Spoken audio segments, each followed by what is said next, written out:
बिस्मिल्लाहिर्रहमानिर्रहीम अस्सलाम वालेकुम रहमतुल्लाहि व बरकातुहू। दोस्तों, जैसा कि आपने टाइटल में देख लिया है कि आज का टॉपिक बहुत ही इम्पॉर्टेंट है। आपने रोज़मर्रा ज़िंदगी में बहुत सारे लोग ऐसे देखे होंगे कि जिनको अचानक से एक दौरा आता है और उस दौरे के बाद वो शदीद किस्म के एज़तराब में मुब्तला होते हैं, पट्टे उनके अकड़ जाते हैं और इसके साथ साथ उनको मुंह से झाग आना शुरू हो जाती है और चंद लम्हों के बाद वो ठीक हो जाते हैं। बहुत सारे लोगों में इस तरह के मामलात होते हैं जिसको मिर्गी एपिलेसी बोलते हैं। और इसकी जो बेसिकली वजूहत क्या होती हैं, ये बेसिकली है क्या चीज़ है और किन किन लोगों में ये मसला ज़्यादा होता है और फिर इसके लिए जो होम्योपैथिक ट्रीटमेंट है वो कौन कौन से हैं, इंशाल्लाह आज की इस वीडियो में डिटेल से बताऊंगा। जिन अहबाब ने अभी तक चैनल को सब्सक्राइब नहीं किया, चैनल को सब्सक्राइब कर लें और बर वक्त मालूमात के लिए बेल आइकन प्रेस करके दोस्तों में ज़रूर शेयर करें। तो चलिए शुरू करते हैं।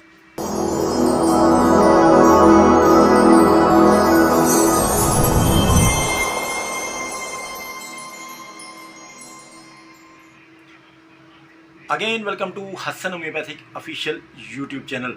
दोस्तों, आज का टॉपिक बहुत ही इम्पॉर्टेंट है और आपने अक्सर मिर्गी और इस तरह से रिलेटेड जो लोग हैं अक्सर आपने देखे होंगे। बहुत सारे लोगों को अचानक दौरे पड़ते हैं और बहुत सारे लोगों को कुछ टाइम पे दौरे पड़ते हैं। यानी अक्सर जो चांद की तारीखें होती हैं, महीने की पहली तारीखें या आखिरी तारीखें, उनमें ये इस तरह का सिस्टम बहुत ज़्यादा पाया जाता है।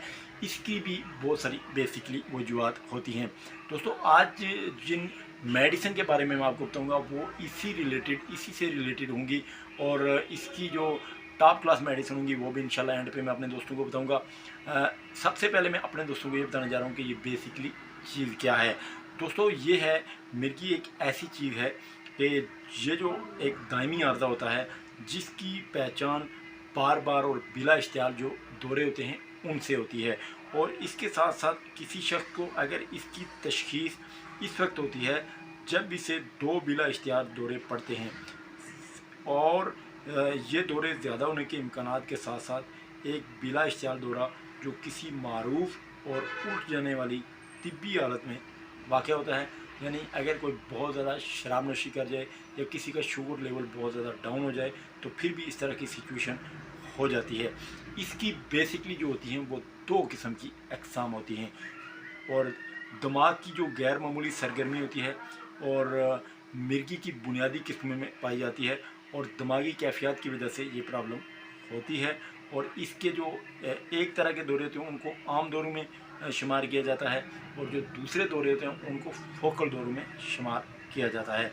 आम तौर पर जो शुरू होने वाले दौरे होते हैं दिमाग के दोनों अतराफ में गैर मामूली सरगर्मी की वजह से होते हैं जो पुरतशद्दद और आम और होश में कमी के सबब होते हैं और ये एक तसलसल की वजह से होता है।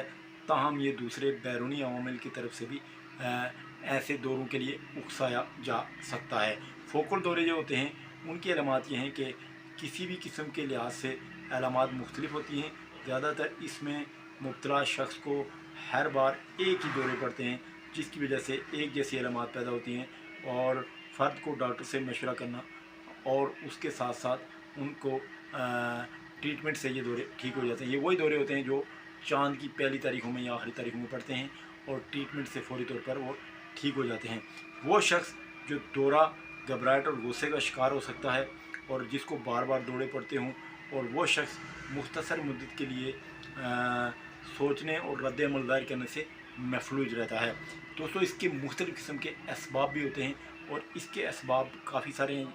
यानी सबब क्या होता है, बाद अवामिल ख़तरात बढ़ा सकते हैं और अगर आपको सर में शदीद चोट आ गई है, दिमागी हालत जैसे ब्रेन स्ट्रोक या ट्यूमर वगैरह है, जीनियाई सिंड्रोम या पैदाइशी प्रॉब्लम आपको है और इसके साथ साथ कबल पैदाइश की चोट है या दिमागी नुकसान है और तरक्याती अवारिज़ जैसे इल्ज़ाम और न्यूरोफाइब्रोमेटेशन जो होती है वो है और इसके साथ साथ दिमाग में इन्फेक्शन है और जीनियात की तब्दीली या जीनियात और इसकी नशोनुमा और इस तरह की जो मुख्तलिफ़ किस्म के मामलात हैं वो बहुत ज़्यादा होते हैं।